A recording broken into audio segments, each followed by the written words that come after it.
Deixar aqui rapidinho por causa do barulho.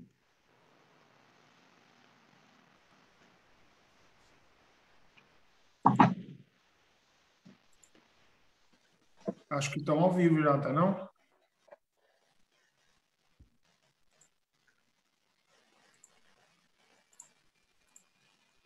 Álvaro, estamos ao vivo?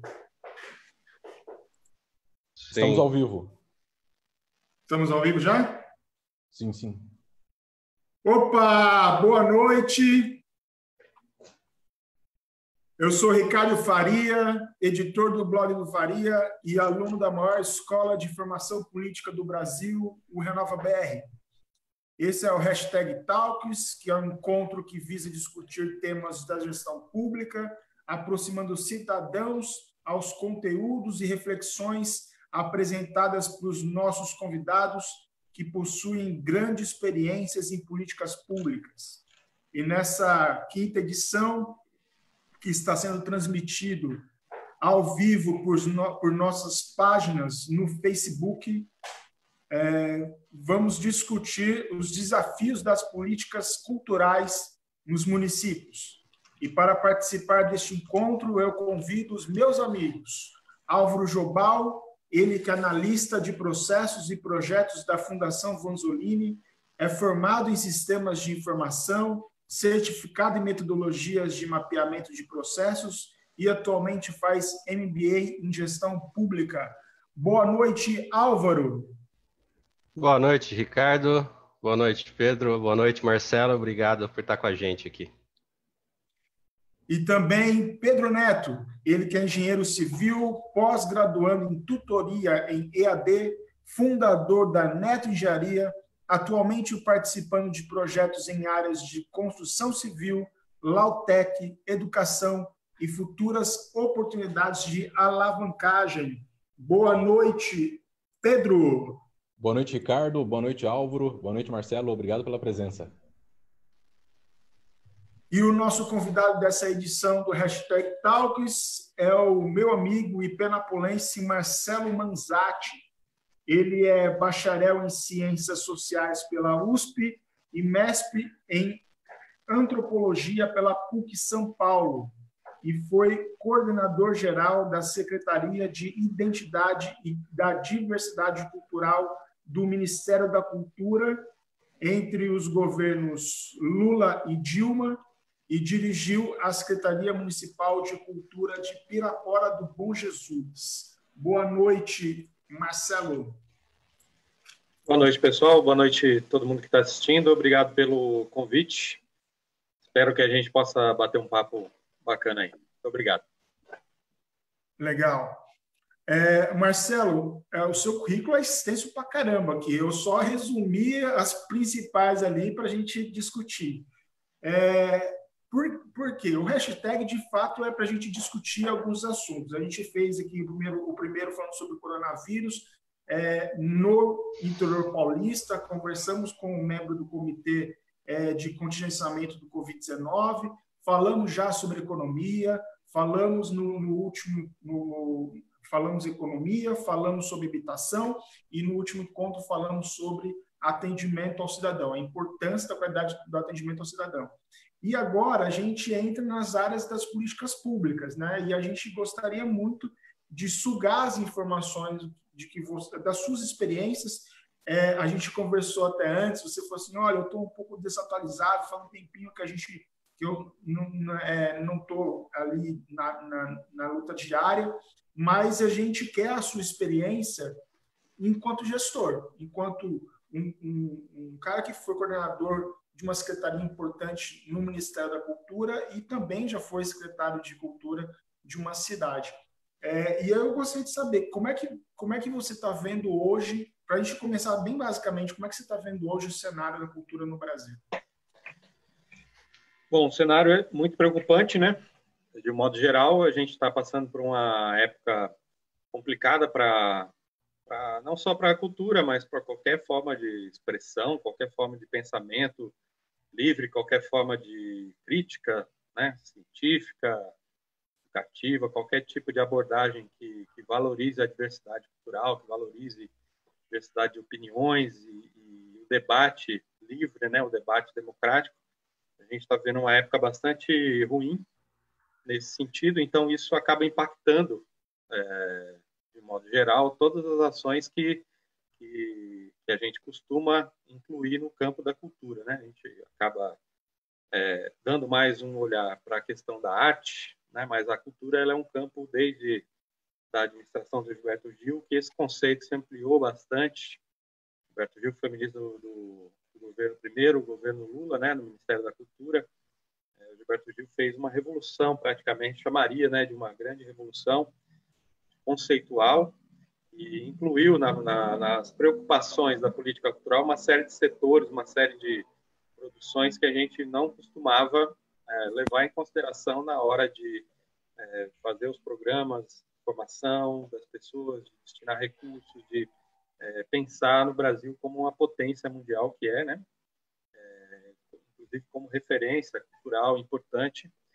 Então, isso fez com que a gente abrisse uma série de portas que acredito que não deu tempo de consolidar, né? Uma dessas portas, uma dessas discussões importantes foi justamente o campo da política pública.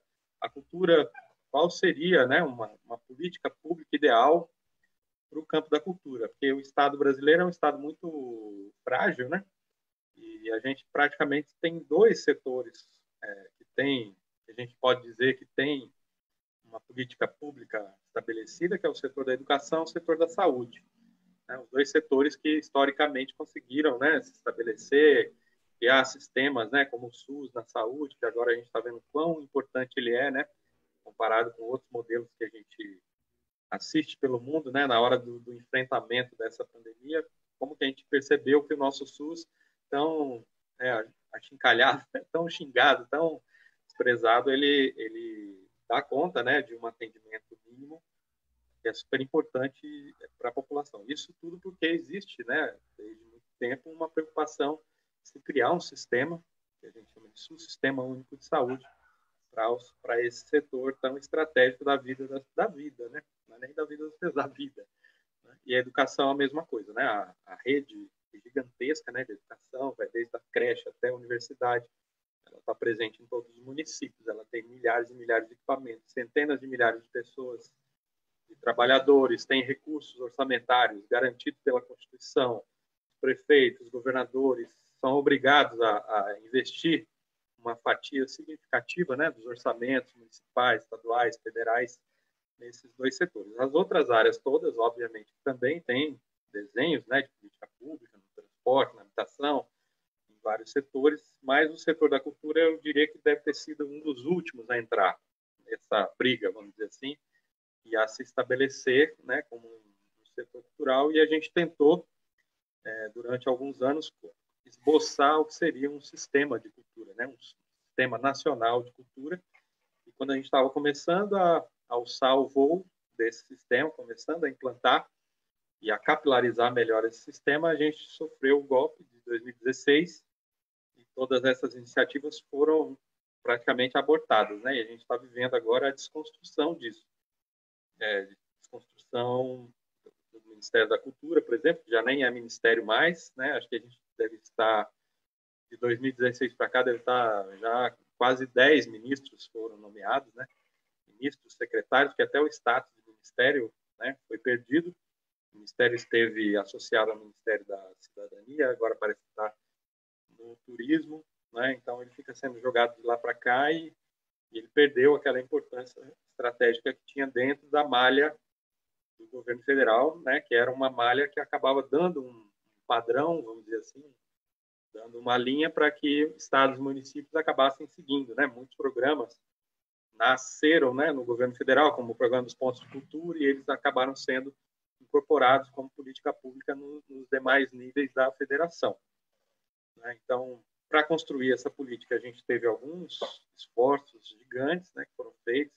Foram feitas 3 conferências nacionais de cultura, né, 2005, 2010, 2013. Foram feitas várias lutas traçadas, né, várias lutas no campo legislativo para se constituir, né, um arcabouço, um marco legal suficiente para dar conta, né, dessa política pública, criação do Plano Nacional de Cultura, criação do Sistema Nacional de Cultura e uma série de outras medidas que vão dar apoio, né, aí às metas do plano. Foi aprovado em 2010. Esse ano era para a gente estar fazendo, por exemplo, só para dar um exemplo concreto, já que você puxou esse livro aí, esse plano foi aprovado em 2010, ainda no governo Lula, né? E ele tem a validade de 10 anos. Então, 2020 era o momento que a gente devia estar fazendo a avaliação do que foi ou não foi implementado, né? O plano tem uma série de metas, por exemplo. Uma das metas era de ter 15 mil pontos de cultura no Brasil, né? A gente estava naquele momento em que o plano foi construído, há 10 anos atrás, com cerca de 3.600 pontos de cultura. A gente queria chegar nos próximos 10 anos a 15 mil, né? E muito provavelmente a gente perdeu.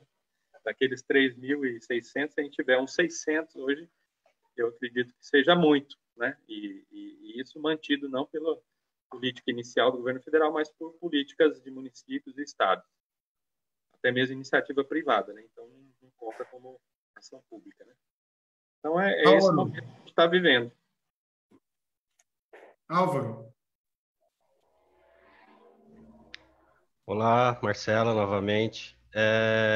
Antes de começar, acho que a fazer pergunta, eu queria ler um trecho de um livro bem bacana de uma escritora penapolense, né? Hoje penapolense, não nascida em Penápolis, mas vive há muitos anos lá, que é a Marina, ou como ela assina como M.M. Simão, tá? É um trecho do livro Calvário Cometa. Desculpem já antecipadamente pela minha voz, tá? Olhem para nós, não ignore os ignorados, porque os vossos versos lhe machucam quando falamos de amor. Porque os poemas lhe incomodam quando pedimos igualdade. Ter dinheiro transformou-lhe a alma? Pôde comprar bondade e felicidade, calma e resiliência, ou apenas escravidão? A sua, a nossa e a de todos nós. Tá, é um trechinho de um poema que eu acho muito bacana, desse livro dela. Tá, eu estou até aqui com ele. E falando de cultura, eu acredito que como cidadão a gente precisa ocupar os espaços públicos, né? A gente precisa reinventar. Hoje se fala muito do tripé capaz, né, de transformar isso, que seria conexão, inovação e cultura, né? Para a gente olhar para frente, mas também olhar para trás, aquilo que já foi construído e lapidar e melhorar, né? E essa é uma fórmula básica das chamadas cidades criativas, que hoje em dia é um assunto do momento, né? Que tem arte e cultura como propulsoras de transformação urbana e social. Eu queria que você falasse um pouco sobre isso. Como você imagina esse futuro que hoje é o presente daquilo, né? Que era o futuro do passado, que não aconteceu tão bem quanto a gente gostaria. Mas eu queria que você falasse sobre, explanasse um pouco sobre isso, tá? Obrigado. Inclusive, quando o Ricardo me convidou, eu falei que eu estava um pouco treinado, porque o último trabalho que eu fiz foi o ano passado, justamente no edital da Unesco, que seleciona pelo mundo todo cidades para uma rede chamada Rede de Cidades Criativas, né? E eu fui selecionado pelo Ministério da Cultura para dar uma consultoria para uma cidade do interior do Rio de Janeiro, chamada Itaboraí, que é muito interessante a cidade, uma cidade histórica importante do Rio de Janeiro, que se candidatou e estava tentando, né, entrar nessa rede. No final, acho que aqui do Brasil, só a cidade de Fortaleza que foi selecionada, né, das 15 cidades que a gente estava assessorando, só a cidade de Fortaleza, que entrou. Outras cidades já são dessa rede aqui no Brasil, como Santos, como Florianópolis, Paraty, no Rio de Janeiro. Várias cidades já têm esse título, vamos dizer assim, da Unesco, e participando da rede, elas podem trocar experiências com dezenas, seja mais de uma centena de cidades do mundo que estão dentro desse movimento chamado Cidades Criativas, né? Esse conceito vem do conceito de cultura criativa, que por sua vez vem de um esforço que foi feito na passagem dos anos 2000, dos anos 90 para os anos 2000, e na época a gente chamava de economia da cultura, né? Foi a primeira vez que tentou-se compreender cientificamente, ou com um pouco mais de cuidado, qual era o impacto da cultura na economia de um município, de um estado, de um país, né? Então, o exemplo que a gente dava muito na época era o exemplo do teatro, que acho que foi o primeiro grande estudo que foi feito com o teatro na Inglaterra, né? Aparentemente, a gente olha assim e fala, o teatro não gera emprego direito, o teatro não tem, né, um impacto assim importante na economia, seja lá de onde for, né? Acho que nem na Broadway, Nova York, você pode falar assim, comparado à economia de Nova York que a Broadway produz, não deve dar tanto impacto assim. Aí os caras falaram, não, mas peraí, vamos ver então direito qual o impacto que dá, qual é pelo menos, né? E aí foram medir. Aí foram ver que para fazer uma peça de teatro qualquer, você tem que ter, né, dezenas de pessoas tratadas, o dramaturgo, são os atores, são os marceneiros que vão fazer o cenário, as costureiras que fazem o figurino, a pessoa que instalou os equipamentos técnicos no teatro, de iluminação, os técnicos, né, de iluminação, maquiagem, cenógrafos, o bilheteiro, a pessoa que faz a faxina depois no teatro. E aí depois começaram a ir mais para frente, foram ver que tinha um senhorzinho que botava um carrinho de pipoca ali na frente do teatro, enquanto o pessoal estava fazendo a fila, comprando ingresso, e depois o pessoal saía para comer uma pizza, né, para discutir a peça, se foi legal ou não, e pegava o seu carro e abastecia no posto de gasolina, ou então pegava o metrô, pegava o ônibus. Então, a simples ação, né, de ir ao teatro, né, às vezes você compra uma roupa, você vai ao cabeleireiro, você faz as unhas, né, você, enfim, passa um perfume, qualquer coisa desse tipo, né? Simples fato de você fazer uma atividade de lazer tem uma série de implicações econômicas nisso, né? E os resultados impactaram absurdamente, assim, as pessoas ficaram bastante impressionadas, né, com isso. O quão fundo uma atividade cultural pode ir na economia de qualquer lugar, né? E passaram a aprofundar esses estudos e chegou-se a conclusões assim importantes, né? Tanto é que no Brasil a primeira medição que foi feita, ainda sem uma metodologia própria para o campo da cultura, né? Medindo assim coisas que a gente pode medir, por exemplo, antes, por exemplo, essa comunicação que a gente está fazendo aqui agora via internet era computada no setor de comunicação, né? Ou indústria da comunicação, não era medido na cultura. Mas a gente pode medir essa ação que a gente está fazendo aqui agora no campo da cultura. Quanto que a gente está gastando aqui? Mesmo que eu não esteja recebendo cachê, vocês não estejam recebendo patrocínio, talvez, mas a gente está. Você está com um fone aí, né, de ouvido que você gastou alguns reais. Todos nós estamos usando computadores, né? Tem uma série, tem a empresa que fornece a conexão para a internet. Se você fazer a conta disso, você vai ver que o impacto é muito grande, né? E que a atividade cultural ela é muito interessante, porque, primeiro, que ela emprega muita gente. Os estudos dizem que ela emprega até mais setores que são consagrados assim na economia, como o setor da construção civil, né? Quando a crise está estourando, o que a gente faz? Vamos construir, vamos contratar gente. Aí contrata lá o funcionário pedreiro, servente de pedreiro e tal. Só que, diferente do setor da construção civil, o trabalhador da cultura ele tem um grau de formação muito maior. O salário médio que ele recebe é muito maior, né, do que o salário do setor da construção civil. Então, quer dizer, são empregos de maior qualidade relativa, né, e o impacto que eles vão causar então na economia é muito maior se você fizer um investimento na cultura, né, a volta muito mais do que se você fizer no setor da construção civil. Então, tudo isso foi gerando uma compreensão de que o produto cultural, né, esse livro, por exemplo, que você mostrou da Marina, que é a minha prima, aliás, fazendo uma propaganda da família aqui, esse produto, livro, né, ele ao ser consumido, ele é diferente de outros produtos, né? Quando a gente come um prato de comida ou coloca gasolina no carro, quando a gente gasta aquela gasolina, ela subiu, ou ela se transformou em gás, ela se transformou em outras coisas. Quando eu leio um livro desse, quer dizer, quando eu consumo esse livro, aquela coisa não se acaba, pelo contrário, ela gera outras coisas. Então, é um consumo gerador, né? Aquele livro fica na minha cabeça a vida toda. Muitas vezes ele impacta e eu transformo a minha vida inteira e passo a me comportar diferente diante de algumas questões que o livro trabalha, né? Por conta de ter lido ele, de ter consumido. Então, quer dizer, eu não sei até onde que vai isso, né? Eu não consigo medir objetivamente o impacto que tem. Então, eu posso dizer que esse livro custa 15, 25, 35 reais, né, numa livraria qualquer, mas o valor agregado que ele causa, em termos de criatividade, para a minha vida, é difícil de calcular, né? Mas eu sei que é muito grande o impacto, né? Então, daí vem o conceito de economia criativa, né? A capacidade que alguns produtos têm de impactar no modo como as pessoas vivem, como elas se relacionam e como elas passam a criar e trabalhar a partir disso, né? Então, pensou-se, né, que as soluções antigas que a gente dava para os problemas das cidades, como nesse conceito de cidade criativa, elas não davam mais conta, elas não estavam mais resolvendo os problemas de lixo, de meio ambiente, de mobilidade urbana, de poluição, enfim. E a gente devia buscar soluções diferentes. E essas soluções, às vezes, não estavam no engenheiro, estava no artista, estava no poeta, estava no cientista, na pessoa que tem essa criatividade de forma nata pelo próprio exercício da sua profissão.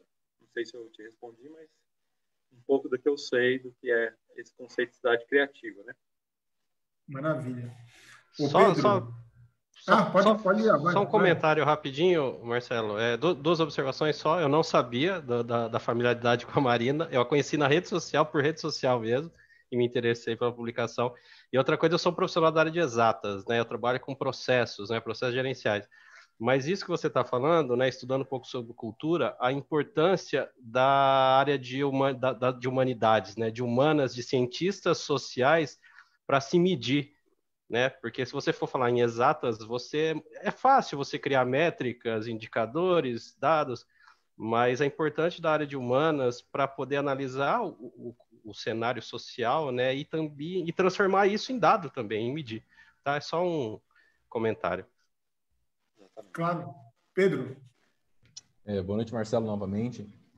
Assim como o Álvaro também, eu faço parte da área da exatas, então eu acho muito importante esse conhecimento, principalmente da cultura e do aprendizado do ser humano, né, para a valorização da vida. E eu, particularmente, não tenho como não me sensibilizar com todas essas ondas de manifestações e todas essas coisas que estão acontecendo atualmente.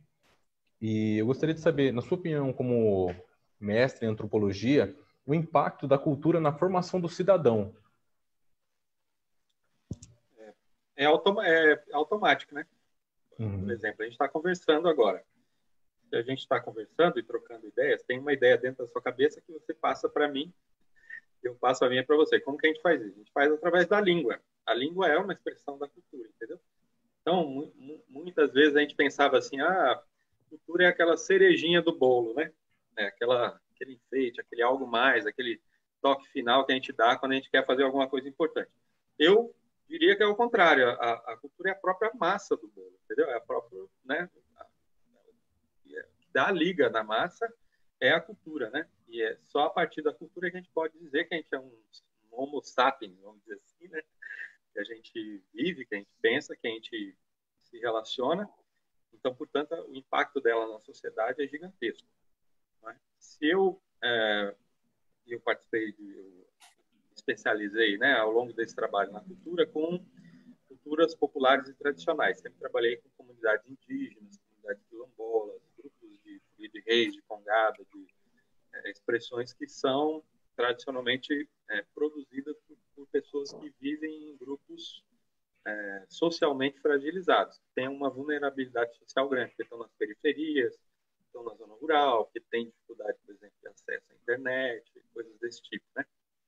São pessoas mais pobres do ponto de vista material, né? Do ponto de vista cultural nunca, né? Porque a riqueza cultural é gigantesca, mas a pobreza material às vezes os coloca em situações de risco até para suas vidas, para a qualidade da vida que eles têm. Mas é muito difícil você ir numa comunidade qualquer que tem uma expressão cultural, seja ela qual for, um maracatu, um reisado, uma brincadeira de carnaval, um terreiro de umbanda, uma igreja, qualquer coisa que seja uma expressão, né, de cultura, em que aquelas pessoas juntas ali não estão melhorando as suas vidas, né? Quase sempre, se a pessoa está agregada num movimento desse, ela está automaticamente fazendo um trabalho de cidadania, né? Porque ela está aprendendo a conviver, se relacionar, ouvir o outro, às vezes abrir mão de uma opinião sua em nome de uma opinião de outra pessoa, que pode ser melhor para a resolução daquele problema.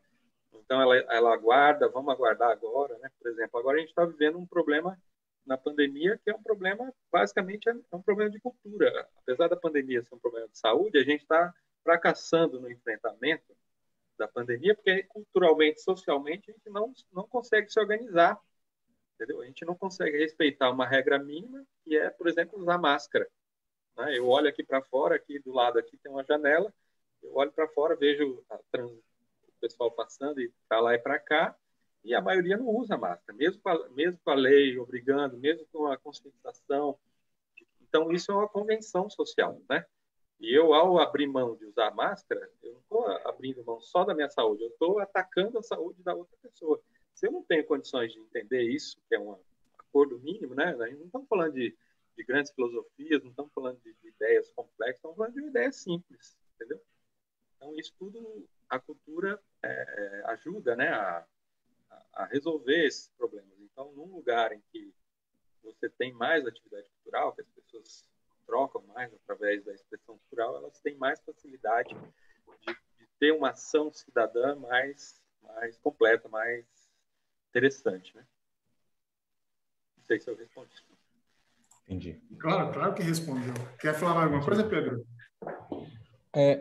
Aproveitando esse gancho também, eu gostaria de destacar, você destacasse, por gentileza, a importância também da gente respeitar a diversidade cultural, né? Principalmente aquela questão do respeito ao próximo e agregar valores com isso. Exatamente. Estamos vendo uma guerra, né? Tá tendo uma guerra, por exemplo. O problema de saúde causou um problema econômico, né? Que é importante ser combatido também. Era para a gente ter feito rapidamente o pacto em relação às medidas de prevenção, de saúde, né? Usar máscara, lavar as mãos, fazer o distanciamento social, atividades essenciais. Isso tudo era na primeira semana para a gente ter fechado, e aí a gente teria todo o tempo do mundo para pensar as alternativas econômicas, né? Pro impacto que a gente está sofrendo e vai sofrer, talvez, ao longo de muitos anos ainda, né? Depois que essa crise, segundo os estudiosos, ela tem a dimensão de uma guerra mundial, de uma crise de 29, né? Ela vai ter impactos econômicos, vai ter muito desemprego, muito problema. Então, era para a gente estar já há muito tempo debatendo. A gente está ainda pedindo, pelo amor de Deus, para as pessoas usarem máscara. Respeitarem, né, a vida. Exatamente. Então, esses acordos que a gente pode fazer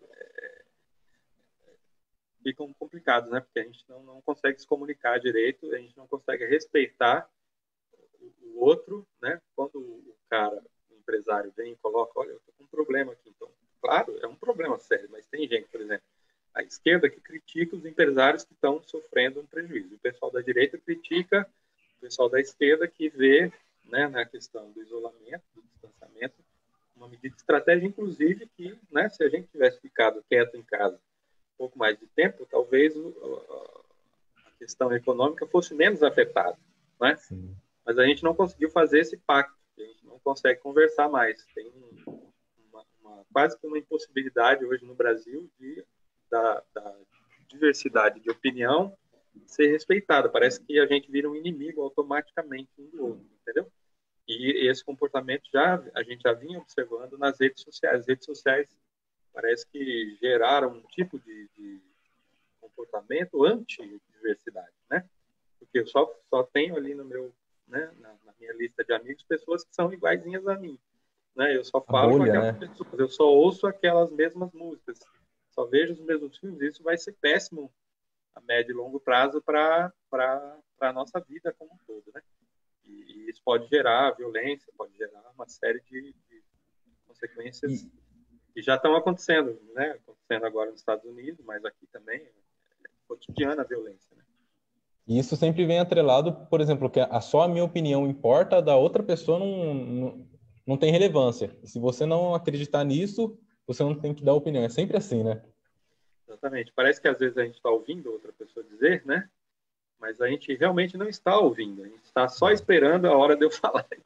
Então, assim, se eu não tiver essa capacidade de ouvir o que você está me perguntando, entendeu? Tentar responder precisamente, né, o que você está me perguntando, eu não consigo fazer o diálogo, né? Porque aí você vai falar, eu não vou absorver nada do que você falou, aí eu começo a falar, você também não ouve, e aí fica um diálogo de surdos, né? Então, a cultura não pode prescindir dessa capacidade da diferença, porque a gente não é igual em nada, a diferença é a regra, né?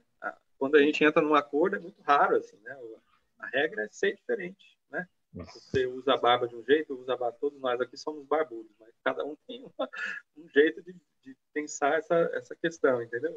Da estética. Se a gente quisesse ficar só nesse assunto, daria para ver aqui que nós 4 somos pessoas diferentes. Somos iguais no fato de usar a barba, mas cada um usa de um jeito, cada um, né? Um mais comprido, e por aí vai, né? Então, essa diferença que a gente tem uns em relação aos outros, na verdade, deveria servir para me alimentar. Olha que bom, eu tenho mais 3 tipos de barba para olhar e falar, pô, que legal, podia usar igual ele está usando. Mas não, eu fico olhando e falo, puta, cara feio, entendeu? Corta essa barba, cara. Entendeu? Aí eu já ataco o outro, né? Porque eu quero que o meu modelo de barba seja o dominante. Padrão certo, né? Verdade. Ô Marcelo, para a gente entrar um pouquinho na questão da política cultural, da política pública, eu só gostaria de tentar ajudar aqui, fazer um histórico que eu gostaria que você me ajudasse. Na verdade, não é nem histórico, na verdade é uma constatação. Porque o que a gente vê? Eu que militei na política de juventude, a gente via muitas ações do governo federal, e isso é como se fosse uma chuva que caísse para os estados, de alguma maneira, estaria ali debaixo da chuva tentando fazer alguma coisa, e no município a mesma coisa.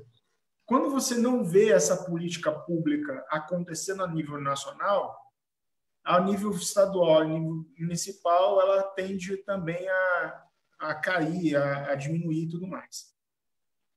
E aí, por que eu estou dizendo isso? Porque a primeira meta do Plano Nacional de Cultura era colocar 100% dos estados com sistema estadual de cultura e 60% dos municípios no Brasil com sistema municipal de cultura.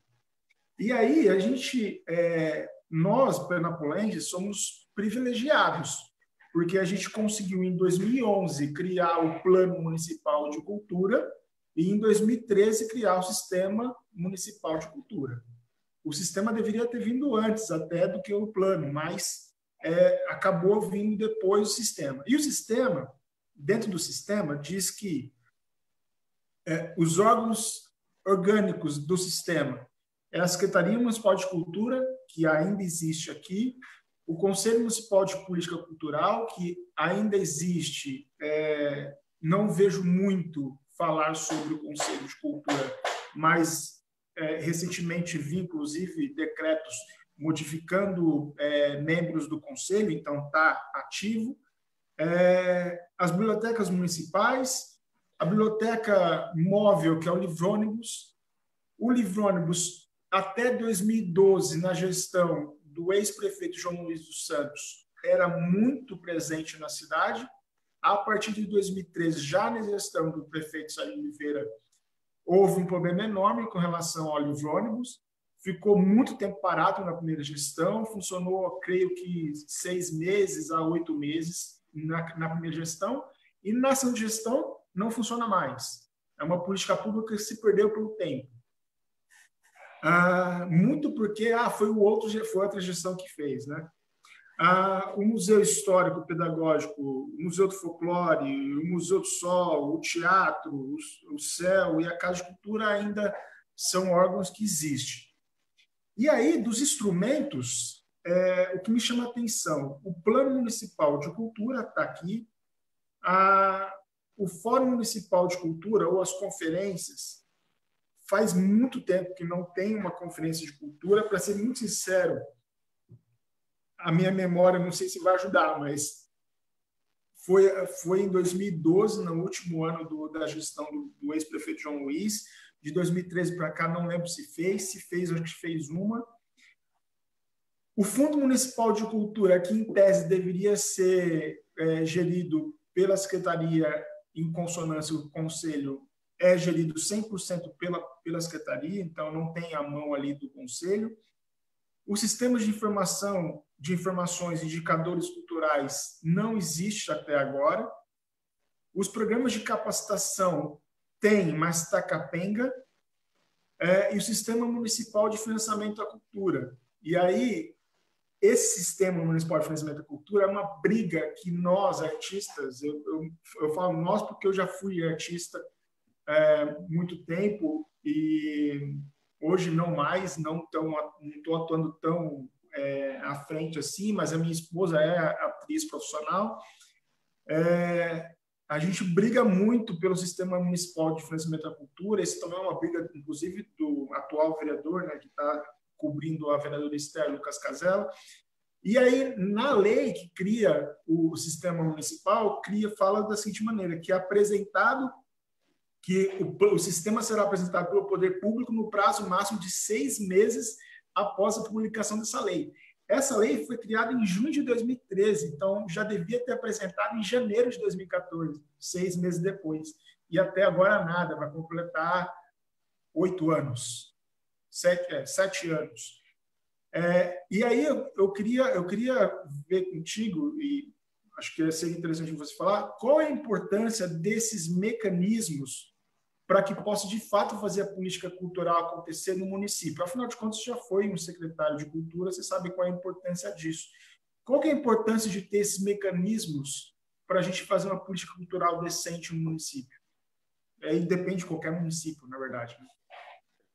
Bom, a primeira coisa eu acho que é esse exemplo que você deu da descontinuidade, né? Se o plano é uma lei, e é isso que é importante, isso aí não é só um plano de governo, ele é uma lei, ele foi votado no Congresso Nacional, né? Então, portanto, independente do presidente de ocasião, né, seja direita, esquerda, seja partido X, Y, Z, seja presidente A, B, C, não importa, a lei tem que ser cumprida, né? Então, a lei tem Estado, né?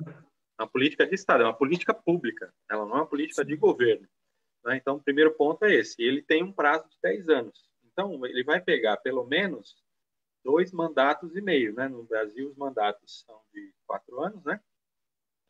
E aí, então, você teria, né, 2 presidentes e meio, 2 governadores e meio, 2 prefeitos e meio, né, na temporalidade do plano, né? Então, independente da linha que cada um adotasse, porque isso também é possível, né? Eu entro, tenho um secretário diferente, às vezes até dentro de uma gestão você tem 2, 3 secretários diferentes, né? Cada um tem um perfil, uma ideia e tal, tudo bem, ele tem margem para trabalhar, desde que ele respeite as metas que estão colocadas ali e tente perseguir o cumprimento da meta. E se ele não cumpre a meta, ele tem que responder por isso, ele tem que responder juridicamente por isso, né? Por que não tem os pontos de cultura aí? Entendeu? O que aconteceu? Por que não foi implantado? Cadê o dinheiro? Para onde foi? Né?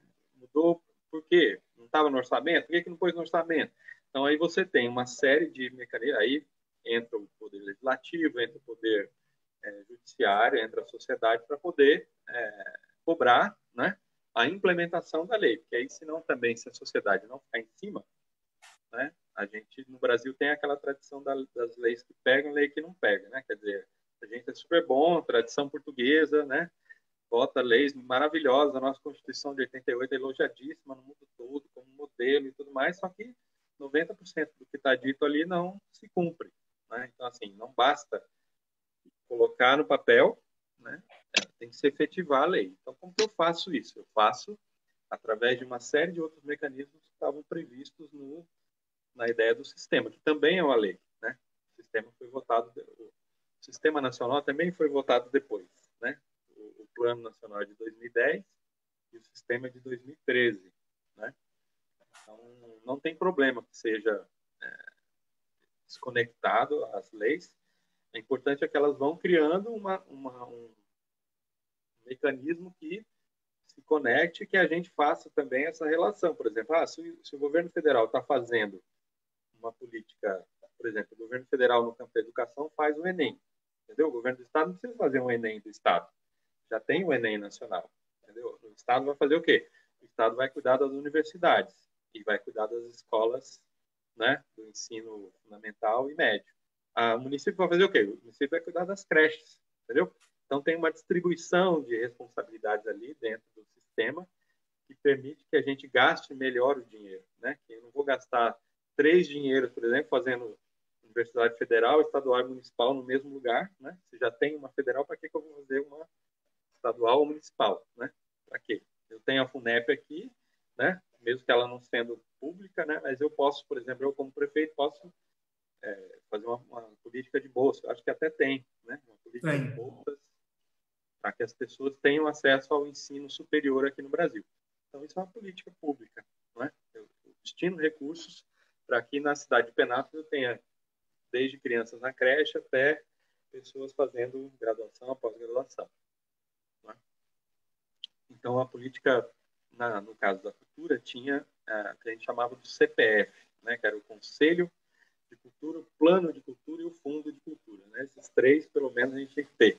E outros elementos também eram importantes. Como você citou, era importante que tivesse uma secretaria, uma diretoria, algum órgão, né, que trabalhasse a cultura. Né? Com o fato do governo federal não ter mais Ministério da Cultura, pode ser que alguns estados abandonem também essa, né, e acabam fazendo essas fusões, e aí alguns municípios também podem, com a desculpa de não ter recursos, de não ter cargo suficiente, fazer essas fusões que são muito prejudiciais para você tocar essas leis, né? Para você ter gente capacitada, órgãos públicos com gente tecnicamente gabaritada e com capacidade de intervenção. Né? Então, o conselho era importante, era um elemento importante, porque ele justamente dava um lugar estratégico de participação da sociedade no processo de construção da política pública, né? De construção, de fiscalização, de calibragem, né? Porque os artistas, os pesquisadores, os intelectuais, as pessoas de interesse público, né, de cultura, estando ali com assento no conselho, ele pode, né, o tempo todo nas reuniões, que são bimestrais, semestrais, anuais, depende aí de cada conselho, a sociedade pode ir lá e dizer, olha, está faltando tais e tais coisas, entendeu? Por exemplo, eu vim aqui, eu sei que tem uma propaganda penapolense, um orgulho de ter 4 museus. Penápolis, cidade dos museus. Né? Só que aí você vai ver, não tinha museólogo nos museus, né? Só tinha no museu municipal. Agora foi feito o concurso, né, recentemente, para preencher, se não me engano, as vagas dos 3 outros. Então, para que eu tenho museu se eu não tenho museólogo? Entendeu? Museu é o quê? Uma caixa que eu vou jogando treco lá dentro? Isso não é museu, isso é caixa. Isso é depósito. Entendeu? O museu tem que ter gente trabalhando para fazer com que aqueles documentos venham à tona e revelem, né, a importância deles para a história, ou para São Francisco, ou para qualquer que seja, né, para a pintura naif, como é o caso que a gente tem nos museus aqui em Penápolis, né? Museu de folclore e tal. Então, eu preciso ter gente ali fazendo exposição, fazendo curadoria, fazendo monitoria na hora de receber as escolas. Eu preciso ter gente nos museus para que eles funcionem. Não adianta só eu fazer uma propaganda enorme se eu não tenho uma política para aquele lugar, entendeu? Se eu não tenho cuidado com aquilo. E a gente está cheio de museu pegando fogo no Brasil, em São Paulo mesmo. Né? O Museu da Língua Portuguesa pegou fogo, o Memorial da América Latina pegou fogo, o Museu do Ipiranga pegou fogo, né, tudo pegou fogo, às vezes porque não tem um cara para fazer a manutenção do ar-condicionado. O Museu Nacional pegou fogo, eu não sei se vocês sabem, no Museu Nacional tinha uma opção de coisa, de documentos relativos à história de Penápolis, da coleção do Kurt Niemandiu, um dos maiores antropólogos que já trabalharam aqui no Brasil. Ele pesquisou os Guarani aqui na nossa região, né? Fez um mapa da presença indígena aqui na nossa região toda, que aqui a gente conhece pouquíssimo, né, da história da presença indígena aqui na nossa região. Só fala, quando alguém se digna a falar disso, fala só dos caingangue, assim, de passagem, né, como se fosse um amontoado de uma bugrada que tinha aí, uns bichos selvagens que botava medo nos pioneiros, né? Só que, na verdade, eram os pioneiros que botavam medo neles, entendeu? E eles foram mortos, foram expulsos, foram confinados numa espécie de campo de concentração, que era ali em Promissão, que depois virou essa terra indígena que está ali em Braúna agora, né? Mas o primeiro modelo era como se fosse um campo de concentração, cara. Bota esses caras todos ali, vamos pegando no laço aí e vamos juntando eles ali. Não interessa se a família se dá bem com a outra, se o clã que está juntando com esse é amigo ou inimigo, eu vou juntar tudo, porque é tudo índio. Para mim é tudo uma coisa só. Entendeu? Então foi feita assim a política, entendeu? O conselho, então, como elemento estruturante do sistema, ele tem esse valor, né? E as conferências é a ampliação do conselho, a ampliação da escuta da sociedade. Porque se no conselho eu estou ouvindo ali sempre 10, 20, 30 pessoas, numa conferência eu tenho uma capacidade de ouvir mais gente, né? Eu ouço a sociedade toda, todo mundo que é cidadão, que quiser ir lá falar, mesmo que não toque nada, que não escreva nada, que não tenha habilidades artísticas, ele é, né, consumidor de cultura. Todo mundo aí assina Netflix, então todo mundo, né, vai ao cinema do shopping às vezes. Então eu também sou um ser de cultura, produtor de cultura e consumidor de cultura. E eu posso, se eu quiser, ir na conferência, eu posso ir nas reuniões. As reuniões têm que ser públicas, né? Seria importante publicar as convocatórias, a gente saber que dia que vai ter a reunião, porque eu nunca vi também. Nenhuma convocatória, olha, tal dia, terça-feira, 20 horas, em tal lugar, tem reunião do conselho. Eu não sei. Qual é a pauta? Não sei.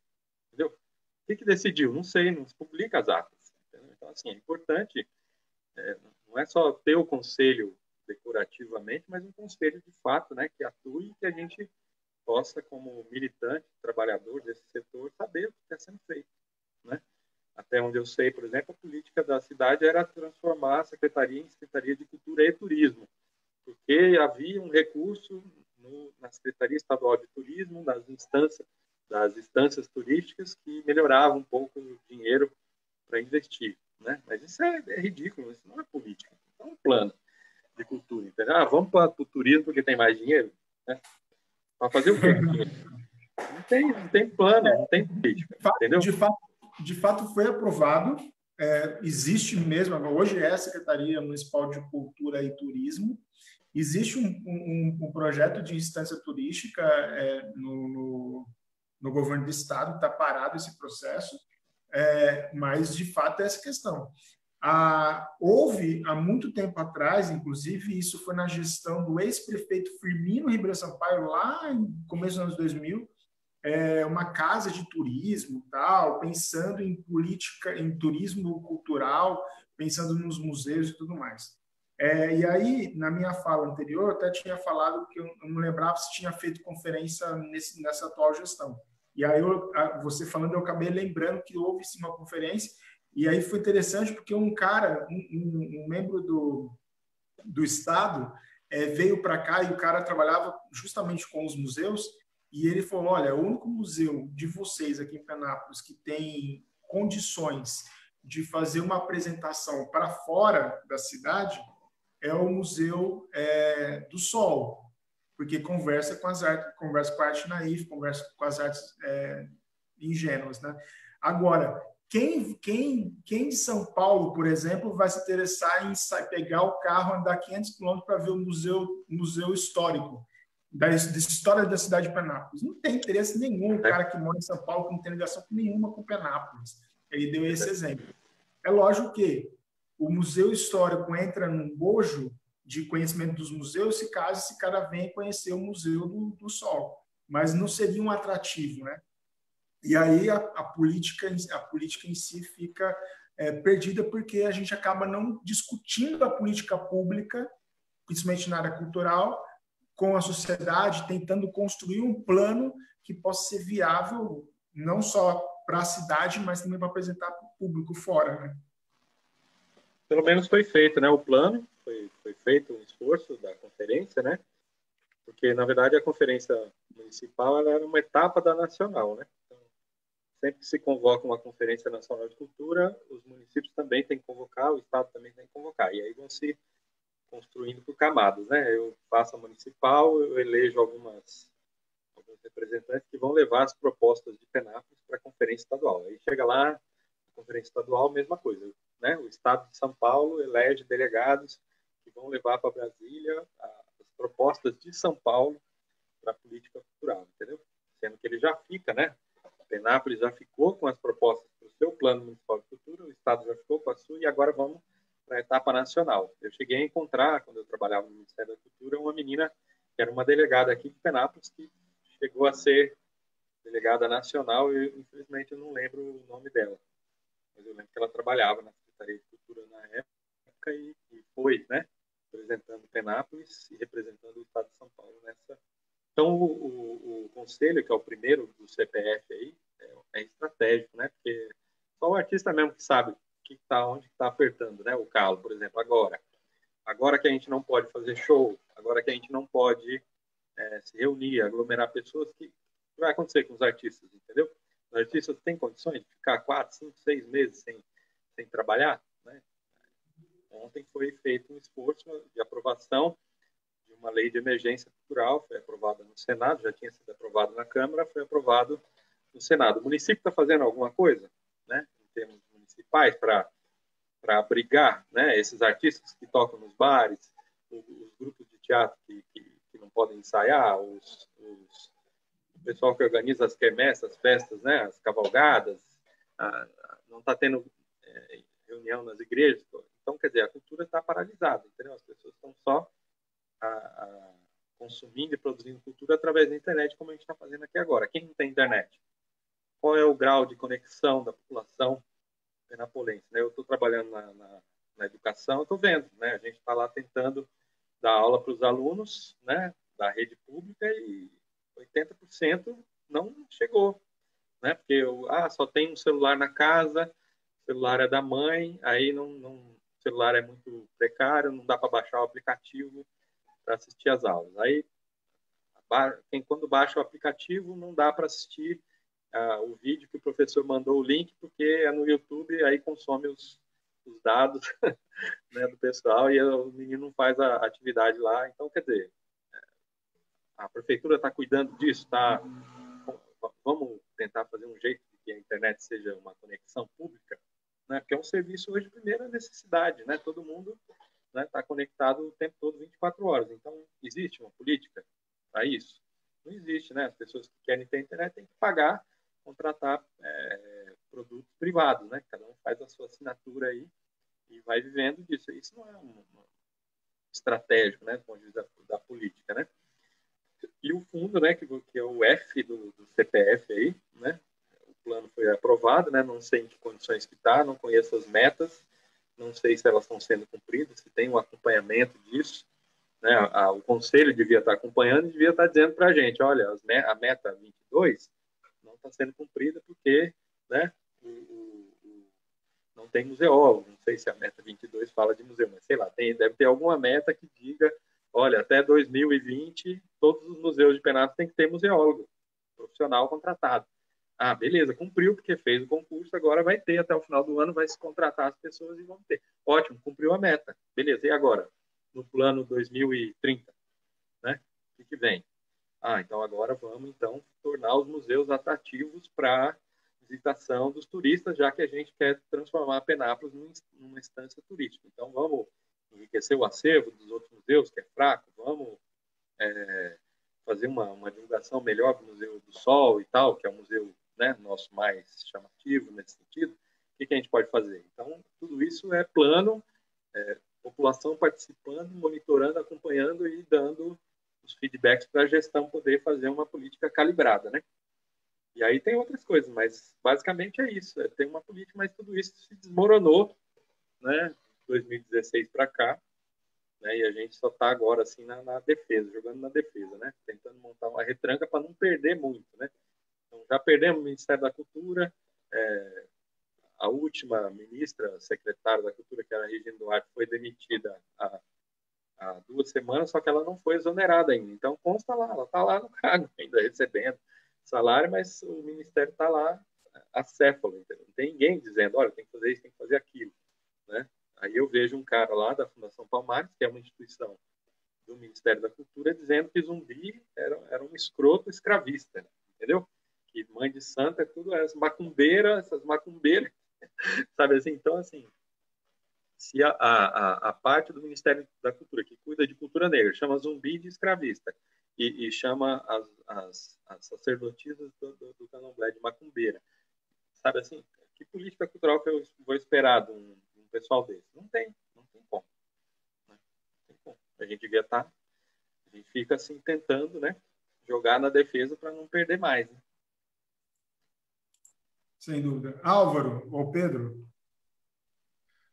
Acho que coisa rápida.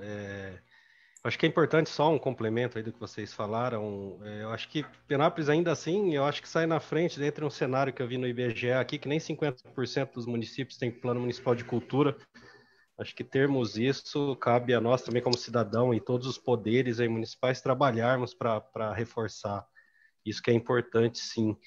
E agora pegando um gancho também, Marcelo, essa diversidade, né? A cultura nossa é um agrupamento de conceitos, valores, costumes, crenças, leis, moral, até a forma de falar no nosso país é diferente. Essa diversidade, quando você olha num contexto social, ela é magnífica, é maravilhoso, né? Mas isso efetivamente para a cultura é positivo ou negativo? Assim, você, como, né, sociólogo, antropólogo, é uma pergunta assim, eu acho bem complexa, mas se você puder só explanar um pouco para eu, como aluno aqui, erguendo a mão, entender um pouquinho disso. É positivíssimo, né? É como a diversidade genética. Pensa na diversidade genética e pensa na diversidade cultural, né? É importante eu ter diversidade genética, né? De repente, por exemplo, a vacina para o coronavírus vai vir lá do sapinho que tem lá no lajeado, entendeu?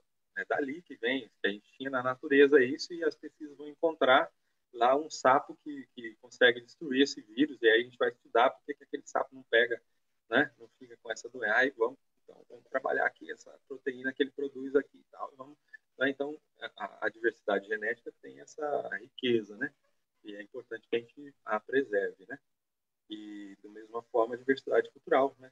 Se eu tenho 20 religiões aqui na minha cidade, se eu tenho judeus, se eu tenho muçulmanos, se eu tenho católicos, se eu tenho diversas igrejas pentecostais, neopentecostais, né, várias formas de professar a religiosidade, né? Se eu sou uma pessoa interessada em religião, se eu quero melhorar a minha relação com o sobrenatural, é muito melhor para mim ter, né, 20 lugares para ir, 20 comunidades para conversar, do que ter 2, 3, entendeu? De repente é lá naquela 19ª, na 17ª, que eu vou encontrar o meu caminho de espiritualidade, entendeu? Então é importante. É importante ter música sertaneja, é importante ter rock and roll, é importante ter funk, é importante ter samba, é importante ter folia de reis, é importante ter todo tipo de música para que eu possa, né, ampliar a minha capacidade de ouvir, né, e me sensibilizar pela estética da música e ter uma vida mais rica, né? Ou poesias, né? De repente era legal ter a Marina e ter mais 200 poetas diferentes, entendeu? Quem são os outros? Né? A gente não vê muito, né? É importante a gente ler poesia erótica, poesia política, poesia romântica, poesia de todo tipo, entendeu?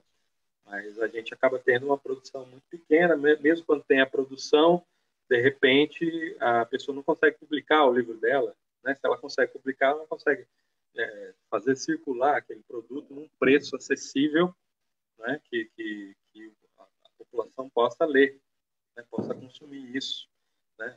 Tem eventos, né? De repente fazer um evento na praça, um sarau de poetas locais, trazer um cara de Araçatuba, trazer alguém de Lins e tal. Eu penso muito que as cidades do interior elas iam se beneficiar muito se elas trabalhassem em rede, né? Se houvesse mais consórcios intermunicipais de cultura, como a Penápolis já fez parte aqui de um consórcio, né, junto com a Araçatuba e outros municípios, para poder criar condições de você ter, né, circulação de cultura aqui. Porque, de repente, eu quero trazer uma peça de teatro para cá, mas Penápolis sozinha não consegue trazer um grupo de 15 atores para hospedá-los, alimentá-los e botar lá no teatro para fazer sexta, sábado, domingo, por exemplo. Mas, de repente, eu consigo, junto com o Birigui, junto com o Lins, junto com o Araçatuba, trazer os caras, né? Penápolis paga o hotel, Araçatuba paga o combustível, o Lins paga a alimentação, e os caras fazem quinta em Lins, né? Sexta em Penápolis, sábado em Birigui, domingo em Araçatuba. De repente, eu consigo trazer um espetáculo legal de teatro desse jeito, né? Dividindo esforços, fazendo uma ação coordenada entre os municípios. Mas eu não vejo, né? muito esse tipo de ação para poder criar alguma escala, né? Porque também, às vezes, a produção cultural ela se torna cara, né? Eu vi, por exemplo, o pessoal fazendo filme, né? Aqui em Penápolis, das poucos grupos assim, mais ativos que eu acompanho, é o pessoal que está fazendo produção de filmes, né? Acho que fizeram até uma produção de um curta-metragem com esse poema aí que você leu, né? O poema da Marina. E eu vi que eles estão fazendo alguns clipes também de músicos locais. Aí teve um dia que eu fui à biblioteca, que eles estavam apresentando alguns desses clipes, e veio uma menina de Lins falando, já estamos pensando aqui como que vamos fazer. Então, ela de Lins lá não tem, de repente, um produtor de audiovisual lá em Lins. Legal como tem aqui em Penápolis. Então, a gente vai lá, faz o vídeo para eles e ela vem cantar aqui para nós, né? De repente. Então, não tem esse tipo de ação, eu não vejo acontecer esse tipo de ação, entendeu? Coordenada, assim. Então, a diversidade cultural é muito importante, cara, muito importante mesmo. O Brasil é considerado um país mega diverso, né? A gente tem hoje, né, sobraram cerca de 300 povos indígenas. Eu dei exemplo de indígena aqui, né? A gente foi um dos lugares em que praticamente exterminou a presença indígena aqui no município, né? Temos aqui ainda em Braúna, aqui vizinhos, Caingangue e os Terena, né, que estão morando ali. Mais adiante, perto de Bauru, ali em Havaí, tem os Guarani. Se você entrar aí para o Mato Grosso do Sul, você vai ter uma diversidade maior. Mas é muito pouco diante do que a gente tinha. Então, aqui foi uma região que trabalhou para diminuir essa diversidade de povos indígenas. O governo pagava para que eles fossem expulsos ou fossem mortos mesmo. O governo pagava os bugreiros para acabar com esses caras, entendeu? E mesmo com essa ação violenta do Estado durante muito tempo, a gente conseguiu que o Brasil ainda tivesse cerca de 300 povos indígenas falantes de mais de 100 línguas diferentes. Olha só, um país que, além da língua portuguesa, tem mais 100 e tantas outras línguas. Olha a riqueza, né? Eu trabalhei com ciganos. A gente tem 7 línguas ciganas aqui no Brasil, né? Faladas no Brasil. A gente tem aqui no norte de Santa Catarina, sul do Paraná, a presença da língua do talian, que é um dialeto falado, que era falado pelos meus ancestrais lá da Itália, na região de Veneza, lá da Itália, da onde veio o meu pessoal. O meu pessoal que se estabeleceu aqui em Penápolis não sabe falar esse dialeto, mas ali, né, no norte de Santa Catarina, tem algumas comunidades que falam essa língua. Essa língua não é falada nem na Europa mais, mas ela é falada aqui no Brasil, entendeu? Ela é um dialeto italiano. E ela foi registrada como patrimônio da cultura imaterial brasileira, uma política bonita que tem patrimônio, que é a política de patrimônio imaterial. A gente tem também pomeranos, né, que são poloneses que vieram de uma região que era entre a Alemanha e a Rússia, a Alemanha e a União Soviética, e tem comunidades no Espírito Santo, Santa Catarina e outros lugares do Brasil que falam a língua pomerana, e lá na Europa não se fala mais. Entendeu? Então, olha a riqueza, só para pegar o exemplo da linguística, né, das línguas faladas no Brasil. O que está sendo feito para proteger essas línguas? Nada. Entendeu? A gente fala inglês, a gente fala live, a gente fala, né, a gente está empobrecendo a língua portuguesa em nome de uma língua que é estrangeira, que é importante a gente conhecer também, mas eu não preciso falar live se a gente tem ao vivo, entendeu? Parece que não é um problema isso, mas é um problema para a questão da diversidade cultural, né? A cada mês, parece, 6 línguas desaparecem no mundo. 6 línguas desaparecem, porque vai reduzindo o número de falantes, né? Tem língua indígena no Brasil que tem 3 falantes, né? 3 pessoas só que falam, e elas são idosas, mesmo que tenha jovens na comunidade, eles não estão mais interessados em aprender, né? Então, essa língua vai morrer quando esses velhos morrerem. E aí, se uma língua morre, morre uma poética própria, morre uma poesia própria, né? Morre uma musicalidade, uma sintaxe, uma série de coisas que só essa produção cultural foi capaz de criar no mundo, né? E aí a gente vai ficar cada vez mais pobre. É isso. Pessoal, antes de passar para o Pedro, eu quero agradecer a Maria Rosa, a Meire, a Fátima Carvalho, a Creuza Hidalgo, a Vandressa Carina, a Ione, a Zilda Teodoro. Conhece o Álvaro Jabal, a Zilda Teodoro? Tá sem áudio aí. Eu acho que é a minha mãe. O Rony Summer, e a Adriana Obeg estão participando aqui, mandando uma boa noite. Ô, Pedro, fica à vontade, meu irmão. Eu quero reforçar também essa verdadeira aula sobre cultura que está sendo hoje e a importância do que está acontecendo hoje, que é a propagação da cultura utilizando meios digitais, né? E fazendo um gancho a tudo isso que o Ricardo falou também, de as pessoas que estão curtindo, compartilhando, eu queria ler um comentário que foi feito aqui na minha página, do Eric Ruas, comentário do Eric Ruas. Quais as possibilidades que temos de difundir a cultura, mas sem a presença do público? Estou buscando fazer um cinema drive-in em uma universidade, mas não sei se a prefeitura vai me autorizar. Cara, sem público não tem como fazer cultura. Cultura não pode prescindir do público, né? É um pressuposto, né? Eu acho que o que ele está fazendo acho que ele está perguntando, na verdade, como que a gente contorna esse problema que a gente está vivendo agora, né? Do distanciamento, né? Distanciamento social obrigatório, como que a gente mantém a produção cultural, a interação com as pessoas. E no caso dos cinemas, essa medida aí foi uma medida que foi pensada e está sendo implementada em alguns lugares, né?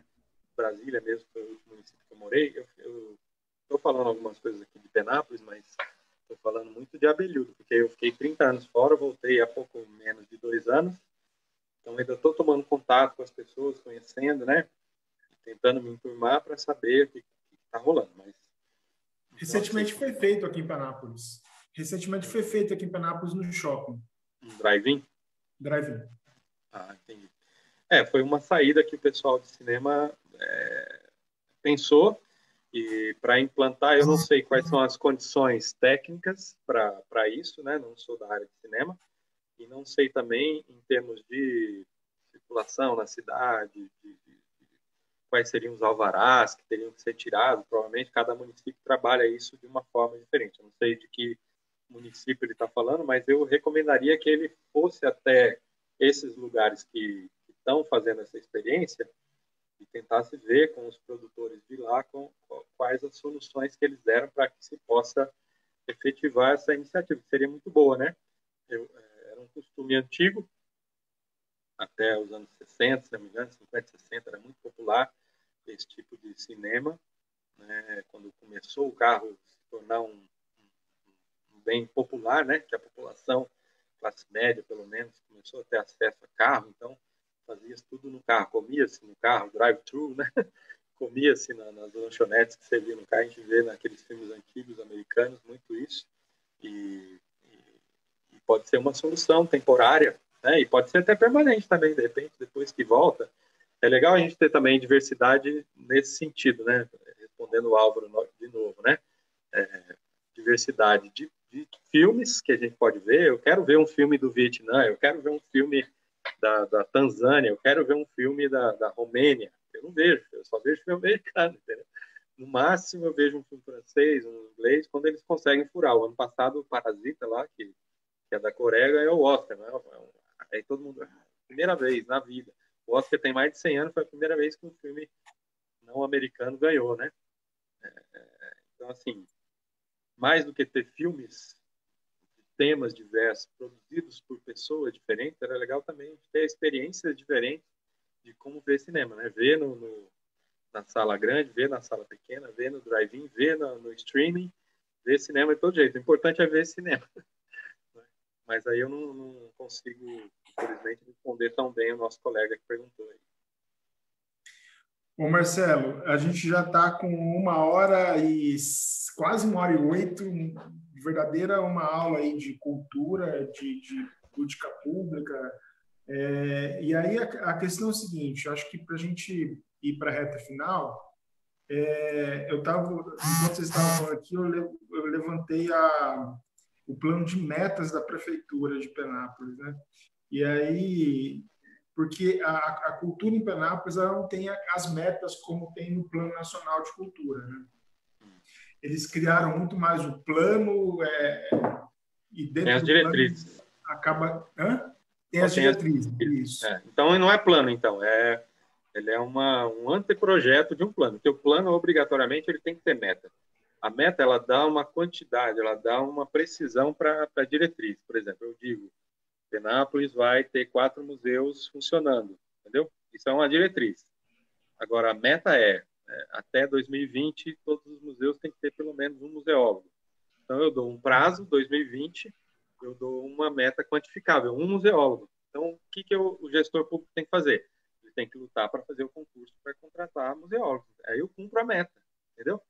Não adianta eu só falar assim, Penápolis vai ter museu funcionando. Vai ter museu funcionando desse jeito, como então são só diretrizes um depósito. Eu não quero isso, eu quero museu funcionando de verdade. Então, assim, por isso que o plano é importante, né? Porque ele pega no pé do cara e fala, bicho, é um museólogo para o museu até 2020, o que você já fez? Estamos em 2017, já saiu o edital? Não. Então vai sair o ano que vem? Não, ano que vem não vai dar. Vai sair em 2019? Então, a sociedade fica, né, monitorando para que o plano seja cumprido. Né? Efetivamente, por isso ele precisa das metas.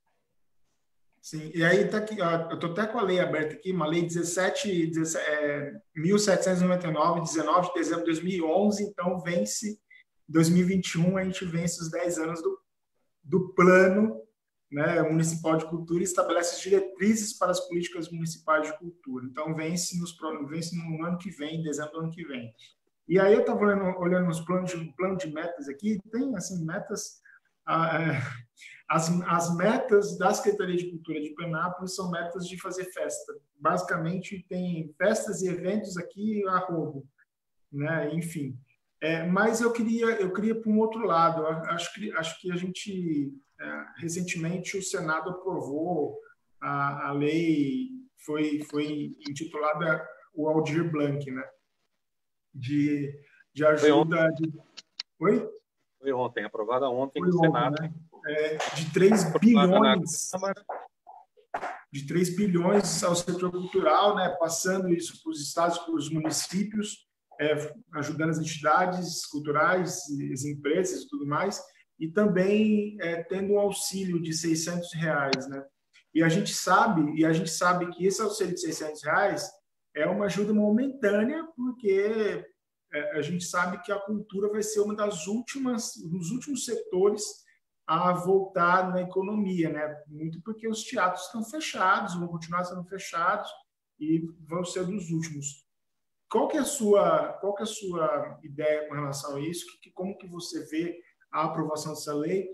E assim, eu fico muito com o pé atrás com relação ao Bolsonaro. Eu acredito que ele vai tentar de alguma maneira vetar ou tentar diminuir esse repasse, alguma coisa nesse sentido. Como é que você vê essa questão? Porque as pessoas são muito ignorantes, né, sobre como funciona a política pública, né? Eu vejo muitas vezes assim, aprovado, o Congresso aprovou tal lei.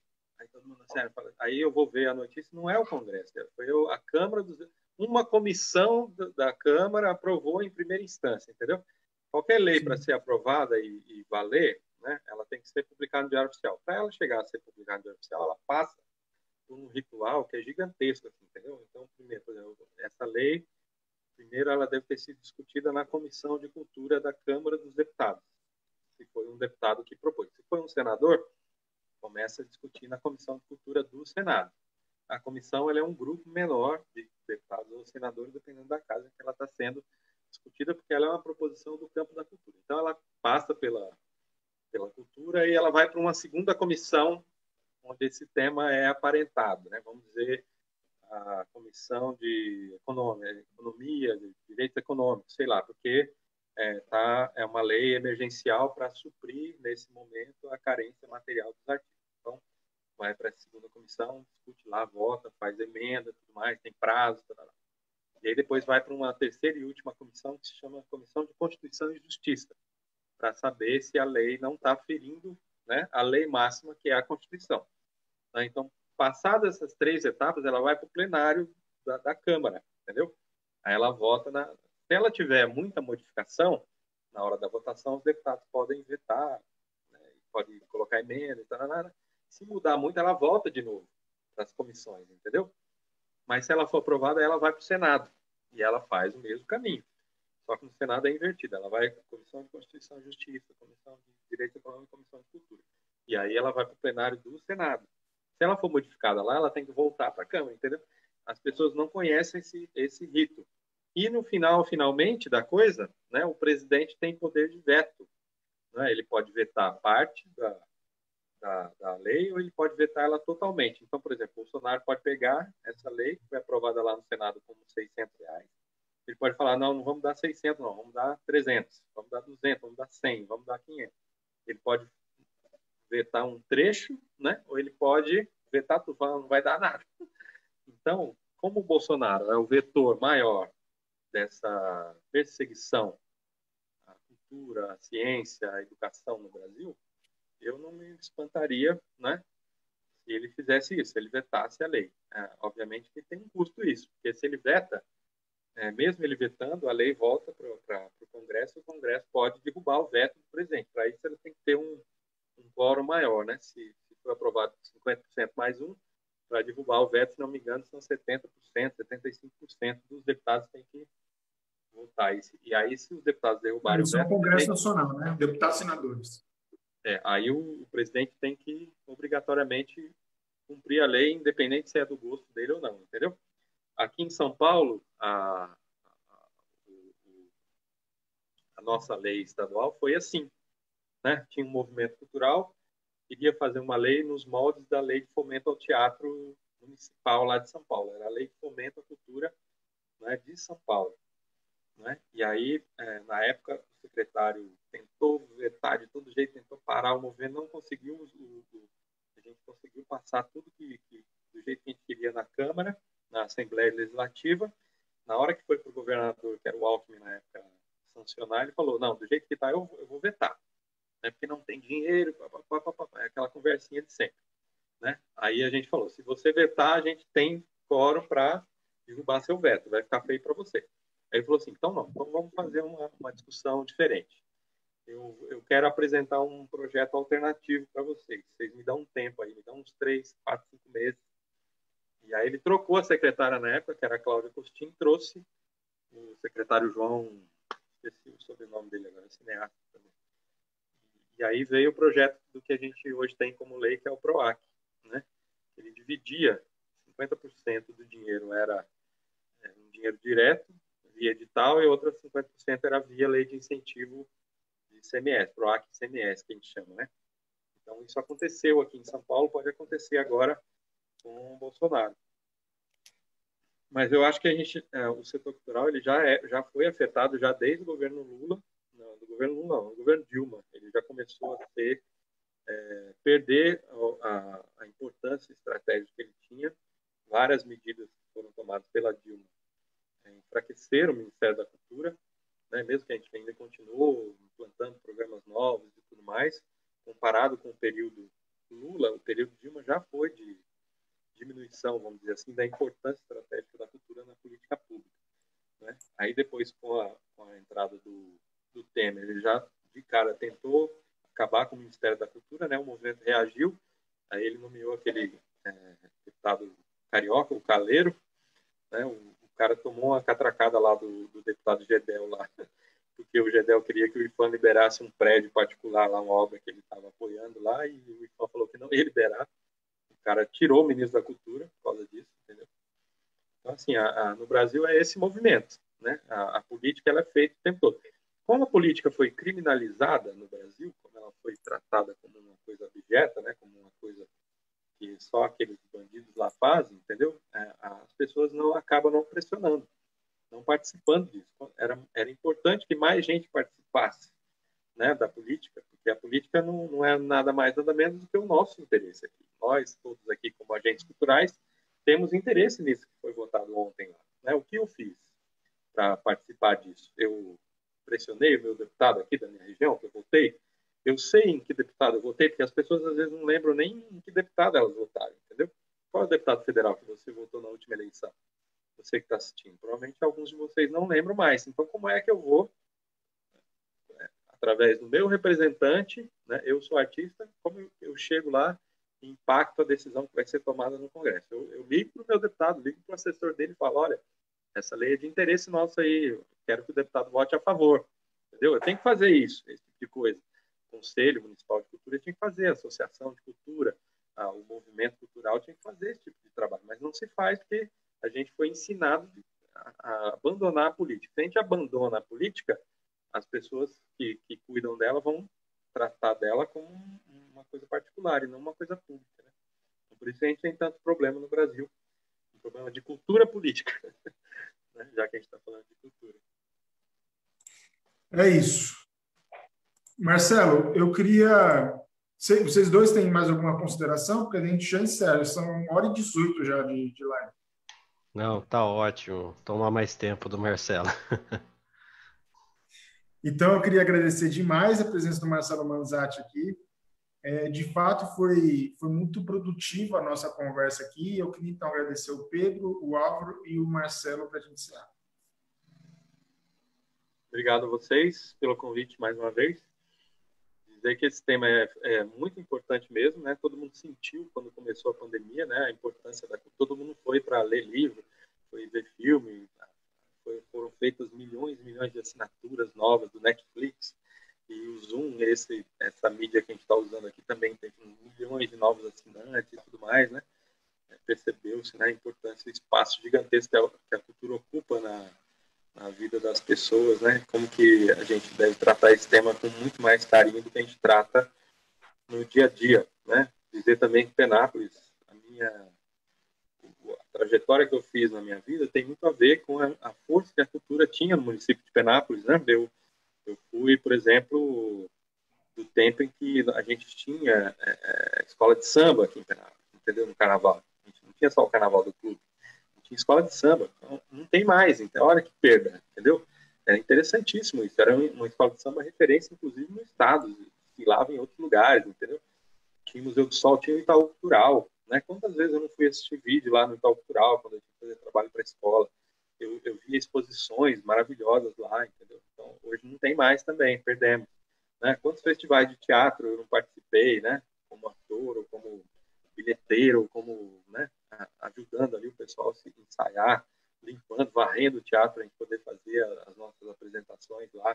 Não tem mais o festival de teatro em Penápolis. Então, assim, eu vivi uma época que Penápolis tinha uma vida cultural muito mais rica, eu acho, do que a gente tem hoje. Não é saudosismo. No meu tempo que era bom. Não estou falando nesses termos, entendeu? Não sou idiota nesse sentido, mas eu sei que Penápolis tinha instituições culturais fortes, importantes, né, que foram se enfraquecendo ao longo do tempo, e isso vai ter impacto nas próximas décadas aqui, né? Os meninos que a gente tem hoje, né, onde eles vão ver os vídeos no Itaú Cultural, não tem mais como ver, entendeu? Então isso é importante a gente lembrar que Penápolis sempre foi uma referência regional, inclusive maior até do que cidades mais ricas, como Araçatuba. O pessoal vinha aqui, né? Vinha aqui assistir teatro em Penápolis, né? Sempre teve cinema, né?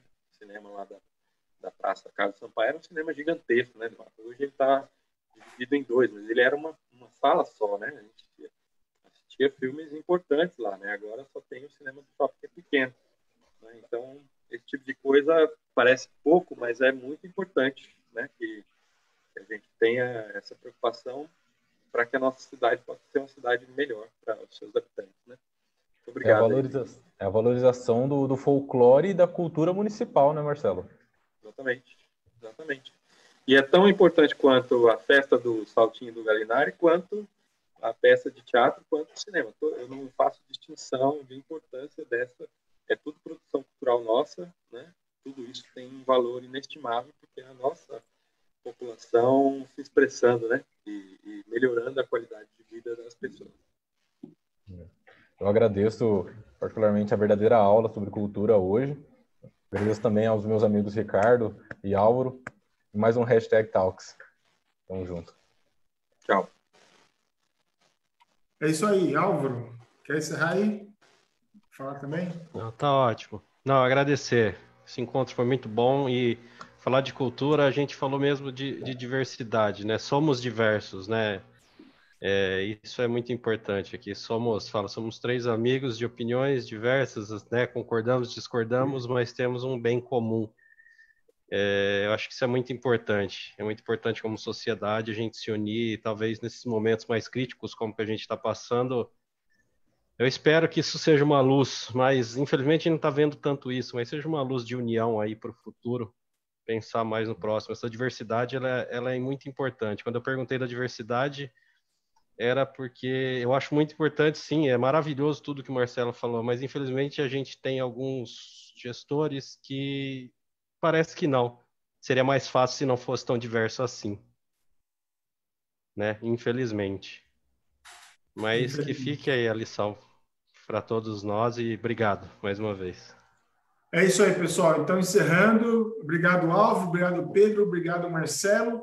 Lembrando que na próxima sexta-feira, também às 18 horas, nós teremos a presença do secretário municipal de Relações do Trabalho da cidade de Itanhaém, o secretário César Augusto de Souza Ferreira, ele também é advogado, vai estar aqui conversando com a gente sobre trabalho. Então, na próxima sexta-feira, 6 horas da tarde, mais um hashtag. Até mais, gente. Tchau, tchau.